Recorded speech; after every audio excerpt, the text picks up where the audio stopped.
salaamaaleykum ziar naa leen bu baax a baax ñu bëri ñu ngi doon xaar dernier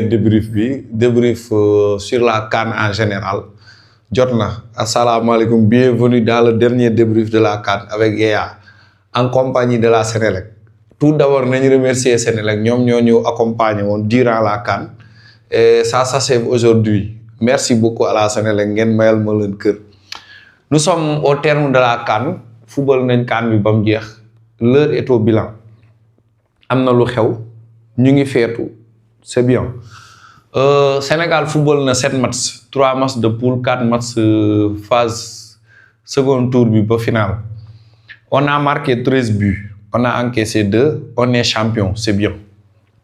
mais si biir champion bi daa am lu ci xew lu ñu war a décortiquer. Avant match bi je suis maanaam nekk naa 2S ak Jamal ak Pape Sidi ma amoon analyse bu ma def seetlu ak li war a xew yàlla jox ma dëgg. Je vous avais prévenu sur ce qui allait se passer pendant la finale te gis nañ lépp. Tunisie 2004 fii la ñu fekk la Tunisie a organisé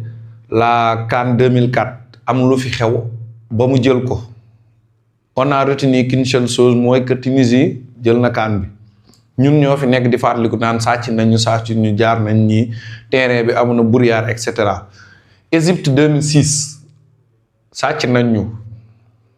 Égypte 2006 sàcc nañ ñu leen la ñuy retenir mooy Égypte mooy champion 2006 et cetera et cetera. Le football ki jël la ñuy fàttaliku yàgg nañ ñoo sàcc finale bi jot na y'a une pré-finale joueurs yi dañoo jóge Tanger ñëw biir Rabat. Am lu xew ñu ñàkk sécurité gars yi préparé pour déstabiliser hors du terrain loolu ñun ñëpp gis nañ ko c'est des arguments. Jours yi y a eu beaucoup de joueurs yoo xamante ne dañoo feebar duñu jiiñ kenn nag xamuñ lu xew c'est à la fédération de faire son travail. Am na lu xew ñoom ñoo ci gën a kii dinañ leeral askan bi peut-être à temps voulu. Si biir terrain bi on a joué au football. Jusque-là, on a été respectueux des règles. Ñu football am fait de jeu yu am mooy que ne Sénégal dugal na bii bu leer nañ si ay bët dugal na bii bu leer nañ si ay bët arbitre bi bañ na ko parce que ils avaient programmé en sorte que ne Maroc moo war a gagner coupe bi muy FIFA muy CAF muy yeneen ak yeneen ñu gagner coupe bi loolu lañ programmé woon pour Maroc gagner ko. Yàlla àndul ak ñoom fait de jeu am on a continué à jouer quelques minutes plus tard non seulement action bi indi corner bi hors-jeu la arbitre bi accordé na corner xoolul ne hors-jeu la arbitre tous bi gis na ne waa ji il était à 2 mètres devant les défenseurs sénégalais loolu fee la gis na ko sifflé wu ko corner am y a eu action qui était légère c'est sifflable nag football laay wax man.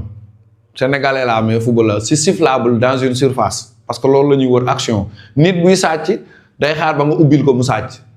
c'était léger mais c'est sifflable mu yëkkati xolu sénégalais yi mais bañ dafa jotoon bañ dafa jot. ñu bëri nag am na divergence war na def nii waruñu la def nii Pape Thiaw woo joueurs yi ne leen génn leen parce qu'il n'était pas d'accord sur la décision man ànd naa seeg moom. Keneen ak keneen ànd naa sama am na ñu si ànd ak ñoom seen droit la ku nekk ak ni ngay xalaate mais man personnellement je pense que ce que Thomas Sankara avait dit l'esclave qui n'est pas capable d'assurer sa révolte ne mérite pas que l'on s'appuie sur son sort seule la lutte libère. Kër gi aussi si seen boyen wooy dégg naa ñu ne si les dirigeants abusent du pouvoir qui leur est confié ou le détournent à leur profit, le contrat est rompu et la résistance devient en retour un droit. Règle nit a ko bind nit a koy jàllale. Règle nit a koy bind nit a koy jàllale. Bu demee ba nekkatu règle la tu as obligation de te défendre nga bañ ñaari bañ na Sénégal ñu ay bañkat lañ. Pape Thiaw bañ na génn na te moo ñu indil coupe bi nii bu bañul woon nii du ñu yegg fii ni ñu yegg nii parce que dans l'instant su Brahim dooroon bal da koy dugal football la ñuy wax quoi. Qu'on se dise la vérité je suis d'accord avec Pape Thiaw désormais dans les écoles bu ñu jàngalee ñaani bañ nañ ne Lat Joor dafa bañ résistant la buñ nee Lat Dior dafa bañ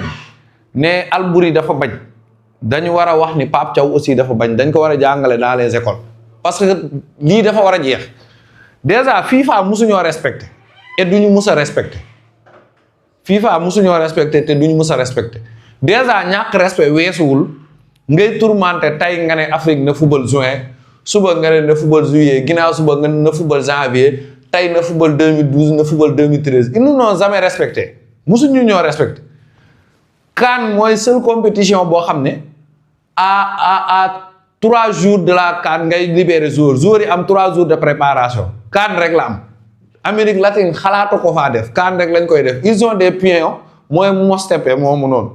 di doxal lu leen neex te ça ne passe pas voilà Sénégal gagné na coupe bi maintenant venons-en à ce que doit faire la fédération coupé. Maintenant nous avons gagné la CAN on sait que la FIFA la CAF va nous sanctionner parce que quoi qu'on puisse dire xeex nañ ba génn terrain bi mais defuñu yoon dañu wax ne dëgg suñu biir xeex nañ dañuy bañ ñu xeex ñu moo tax ñu réagir nu ñu réagir mais mooy yoon musul def yoon musul def yoon exemple bu ndaw yow mi may seetaan su ma la yoreeloon xaalis ne la jeudi jël si ko jeudi nga ñëw ma saaga la si téléphone nga ñëw sama kër di ma fayee ko si xaalis bu ñu xeexee ma pelente la yow la ñu tëj bien vrai que yow maa la yoreel xaalis maa la tooñ mais yaa ñëw sama kër dañ laan la da nga waroon dem si yoon atelier ce qu'il voulait mooy ñun ñu toog gars yi dugal penalty bi gagné ñu toog si presse bi di expliquer coow la rek coow bu ñëwee moom dañ koy song coow lay doon maintenant gagné nañ coupe bi feetu nañ jeex na am na ñu naan ay Lions yi mérité nañ lii ak mérité 75 dafa bëri ak 1500 carré ce sont des Sénégalais ñoom ay milliards lañ indi si réew mi buñ jëloon milliards yi séddale waat leen ko sax dagan na ñoom ñoo ko moom buñ leen joxoon 200 millions plus 2000 hectares mérité nañ ko parce que ay Sénégalais lañ loolu laa xalaat man. maintenant fédération bi il faut que vous communiquiez dafa am guerre médiatique internationale d'abord depuis finale ba tey ñoom ñu ngi def guerre médiatique muy français yi muy ñeneen ñu ngi bind lu leen neex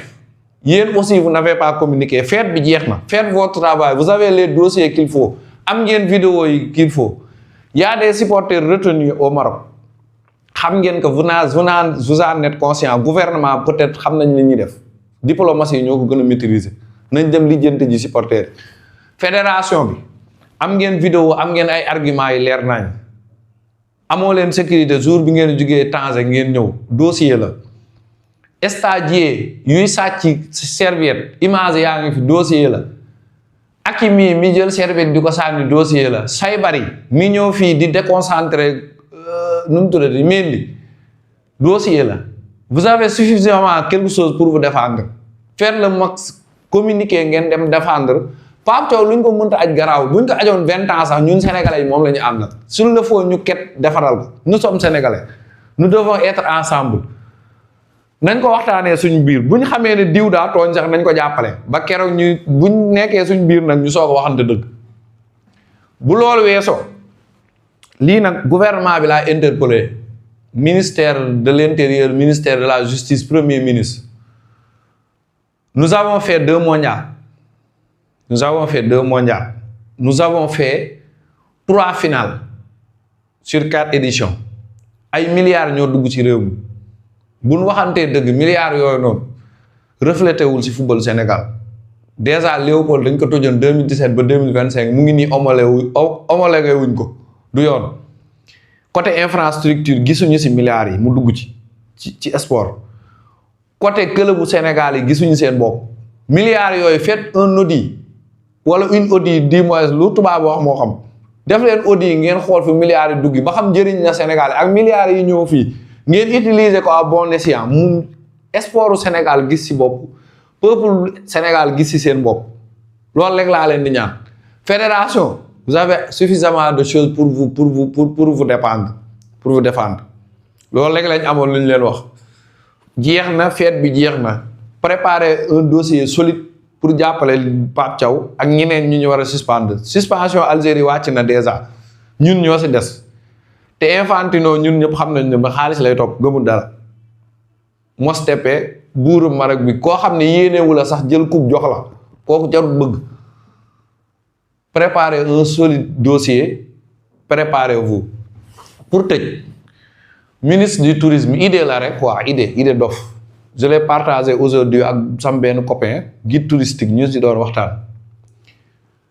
Pour tourisme Sénégal y a des localités touristiques Sénégal bari na ay endroits yu rafet yoo xam ni kenn xamu ko jël leen vacances yi di ñëw joueur bu nekk ngeen may ko vacances ci benn site touristique boo xam ne nit ñi amuñu ko moom yor na réseaux sociaux yor na ay compte yu ñi di seetaan par exemple Sadio Mané nga dem île du Saloum xool île bu rafet côté Dionewar île paradisiaque gi nga may ko fa vacances moo ko famille ça te coûte même pas 5 millions mu tas ko ci ay réseau ñi koy seetaan actuellement réew mi yëpp Sénégal adduna bi yëpp Sénégal la ñuy seetaan conseil la ngeen investir ci tourisme bi gars yi mën a ñëw découvrir Sénégal tourisme pauvre na trop may leen joueurs yi gagné coupe bi ku ci nekk benn séjour fenn quelque part ku ci nekk séjour quelque part ci site touristique yi muy Casamance ay île Carabane île Diogué île du Saloum xam nga Gambie bi le nord Lompoul large na quoi loolu job la rek idée dof bu baaxee nice bu baaxul nice idée la woon rek gars yi jërë ngeen jëf on a souffert mais on a réussi à ramener la coupe yàlla na yàlla may Sénégal yëpp jàmm ni jàmm ji amee jamono ji 1 mois yoo xamante ne football la ñuy wax ñëpp booloo doon benn pour indi coupe bi kenn politigul yàlla na jàmm yàgg jërë ngeen jëf merci beaucoup su ma waxee lu ëpp maa ngi leen di jéggalu jaajëf waay